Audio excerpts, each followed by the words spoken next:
as you saw, my pet peeve is when people put the milk back in the fridge when it's empty. I find this annoying because we all share the milk, so we should all be mindful of others using it.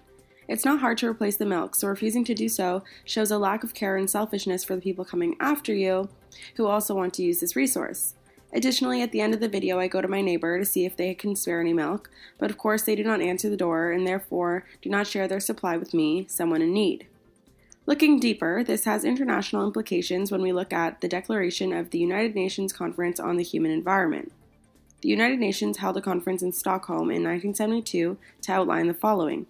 If we act more cognizant of our surroundings, we can achieve a better life.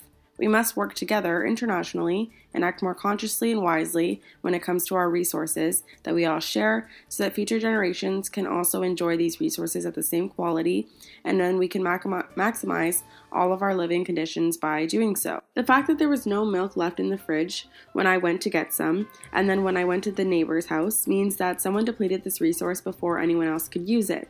This is a violation of Principles 1, 11, and 21 of the Declaration, which are not binding but include provisions that were understood to already reflect customary international law or were expected to shape future normative expectations at the time that this declaration was recognized.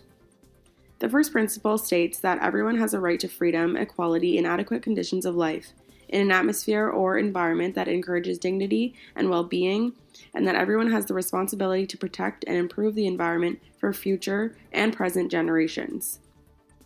Principle 11 states that the policies in place of all states should enhance the present or future development of developing countries. It also says that these policies should not negatively affect the chance for everyone to have better living conditions. And even though that in Principle 21, states have the right, according to the Charter of the United Nations and the principles of the international law, to exploit their own resources within their environment policies, they still must ensure that by doing so, they do not cause damage to the environment of other states. Therefore, Principle 1, 11, and 21 of this declaration have been violated against me, a state, because through the excessive use of milk by another state, they did not ensure my dignity and well-being this morning or keep and protect the environment the way it was, with milk for people coming after them to have a better living condition. Furthermore, this act violates Article 11 of the International Covenant on Economic, Social, and Cultural Rights Treaty that has been ratified by Canada.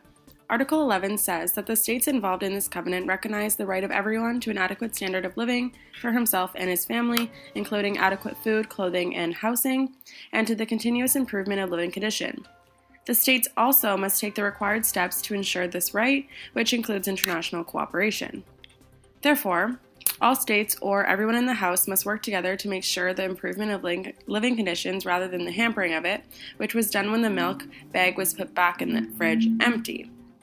It also states that one must take into account the problems of both food importing and food exporting countries to ensure an equitable distribution of world food supplies in relation to need, which is relevant when talking about going to my neighbor's house, another state, who did not ensure equitable distribution of milk in relation to need, which I needed, demonstrating selfishness over the possession of their resources. We can see this in cases of international poverty, when certain people or states live in abundance, and yet they still do not provide for their neighboring states in developing countries who desperately need these resources that people take for granted to live. The current rules are not working to solve the problem internationally because when speaking in terms of the environment, a lot of the declarations have not been fully developed and are not fully binding. Therefore, they are only partially enforced and followed. In terms of poverty and equitable distribution of resources, the laws are inefficient because there are so many people who require these resources that nations will often work to improve their own conditions, even if they are already decent living conditions, before turning to another state and helping them. The solution to this can be found by borrowing the international rules of state responsibility. This is when a state must take responsibility for the wrongful act they committed against another state, either by reparations or compensation. According to Article 30, the state responsible for the internationally wrongful act is under an obligation to A. cease that act if it is continuing, and B. to offer appropriate assurances and guarantees of non-repetition if circumstances so require. And according to Article 31, the responsible state is under an obligation to make full reparation for the injury caused by the internationally wrongful act. And 2, injury includes any damage, whether material or moral, caused by the internationally wrongful act of a state. Therefore, if you leave a milk bag in the fridge, another person or state has the right to ask you to cease or clean up, and if you don't, then they have the right to reparations or compensation under this declaration.